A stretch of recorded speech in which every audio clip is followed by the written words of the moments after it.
Hey, hello everybody. Welcome back to Zach and Jacob Talk About Stuff. Today it's just me, Jacob. I'm here alone. So, to start off the new year, I thought it'd be important to do a moral deed to the world. And as the end of this year begins, I think I should explain the beginning of time. So today, it's me, Jacob here, and I'm going to be explaining to you the book of Genesis. So, in the beginning, God was like, damn, I gotta do some shit. So, he did some shit. So he made some guy and some dude over the course of like 7 days. Kinda cool. So this guy's name was Adam. So Adam, being a dude, was like, damn, where are the chicks at? So then he kinda made Eve out of his kidney or something. It's kinda weird. Like, they fuck, and it's a little bit incesty, but not really, 'cause they're, I don't know.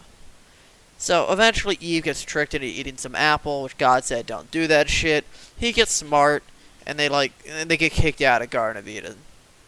You know, interesting shit. So, cut back, it's like a generation later, and the two of them had kids, Cain and Abel. So Abel, this cool guy, like giving his daily goat sacrifices to God, just being a nice, good guy.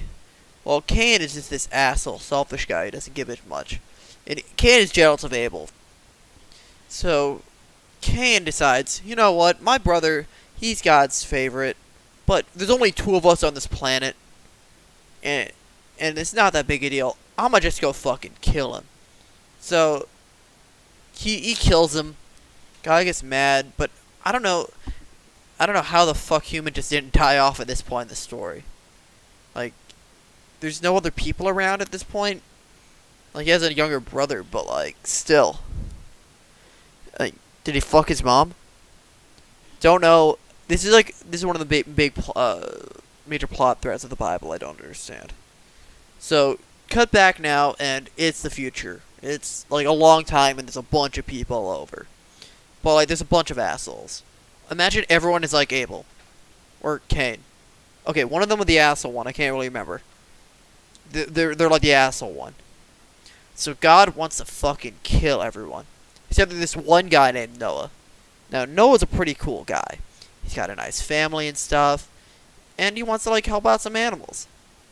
So God tells Noah, there's going to be this big flood that's going to come in and kill everyone. But I'm letting you know early. So that we can help the world. And do you know what Noah does? How does he prepare for this flood? He wants to save the animals too, and his family. So he builds a giant fucking boat. And puts two of every animal on the boat. God, like, how the fuck does he do that? That boat's giant. And there's gotta be some cool animals on there that we don't know about. Are you telling me dragons didn't exist back then? How do you fit two dragons on a boat without burning down the boat? Like, another plot thread, but, I can accept a little bit of plot holes. Now, we got this cool setup where floods kill everybody. He's on a boat with all the animals and stuff. Now, what happens in the rest of the story is not that cool. It's like, oh, I see a dove or something like that. Kinda lame. So, in my headcanon, is the Russell Crowe movie. Go watch it for the actual real rest of the story. So, let's cut back, and it's the future again, and there's people back, so it's not just them. So, God finds this guy named Abraham, and tells him, you know what, you're gonna be the big guy. You're gonna be like the big famous star that everyone's gonna like you. Abraham seems like a pretty cool guy. Like, almost like a bunch of people today worship, like, all the faiths that he started. So, Abraham is told he will get some cool stuff on one condition. You cut off the foreskin of your dick. Kind of a weird trade. I don't know why God's very specific about that one, but hey, I can buy it. It's fine. So, Abraham needs to have a kid in order to, like, continue this new tradition that he started. So his wife is like, I can't have kids because she's old. So Abraham ends up having sex with his handmaiden Hagar. And now they got a kid named Ishmael, who is, like, becomes relevant later in the plot. So now we're on to a bit of a side plot. This one city called Sodom and Gomorrah. And now everyone in that city is constantly fucking and not worshiping God. And it's not a good place. So God decides, I'm gonna kill everyone in this city except for this one guy named Lot. He's pretty chill, and he's Abraham's nephew, so he's like got vested interest in him. So Lot gets to leave the city with him and his two daughters. Now this is the part where it gets kind of weird. His daughters are scared they will never have any husbands or kids. So his daughters have, allow me to say, non-consensual relations with their own father while he's drunk and asleep. And they have incest babies. So, yeah, not a very fun side plot, that one is. So let's get back to the main story. Somehow, Abraham's wife has Sarah has a kid. This kid's name is Isaac. So she ends up getting jealous of Ishmael and says he's gotta go. Ishmael leaves, and later founds what ultimately becomes Islam, which is pretty rad. So God then tells Abraham, you know what? You've got to kill Isaac, his only son. And Abraham's like, about to do it, being the Chad God-worshipping guy that he is. Before God says, you know what? You don't have to do it. And kills a goat instead. Abraham then dies off.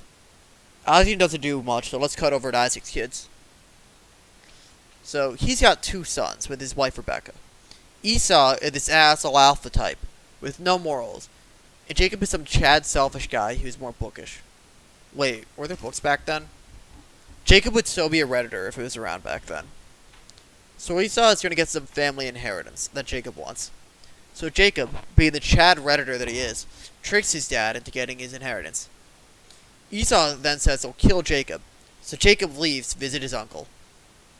Jacob then meets Rachel, his cousin, who he really wants to bone. He then works for 7 years to marry her. Now, right before he gets married, he finds out he's tricked and ends up marrying her sister instead, Leah. Now, he then works for another 7 years just to marry his cousin. He ends up having 12 kids with his cousins. Now, he changes his name to Israel right after wrestling an angel or something pretty vague. And, he ends up making up with his brother. It's a pretty nice story. Heartwarming. He grew up to be an alright guy, except when it came to his kids. So, the last main character of Genesis is Joseph. Now, he was Jacob's favorite since his mother was Rachel, the other cousin that he really wanted to bone.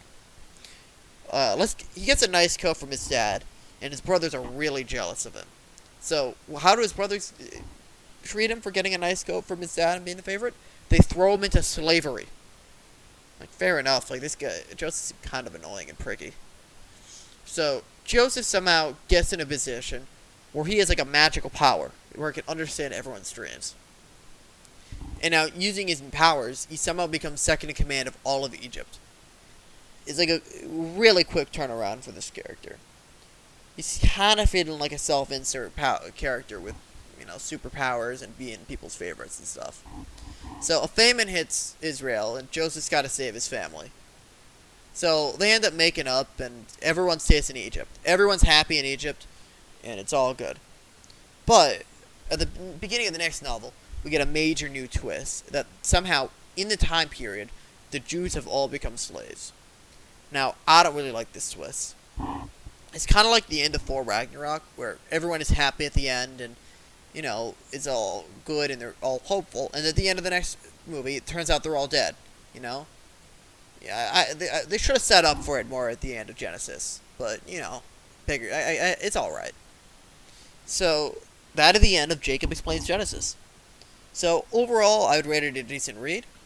I didn't really like the style too much. It reminded me too much of the Bible. So it had some fun moments in it, like Noah building a giant boat or Abraham cutting off the tip of his stick. But there's also way too much incest for me. I also didn't really enjoy the character of God. He kind of acted like an asshole throughout, like you needed to worship him or something like that. Was definitely my least favorite character and least favorite part. I give the novel a 6.5 out of 10. Would recommend. Now, if this video gets a lot of support, I'll do a part 2 where Jacob explains the Exodus. Have a nice day. So long.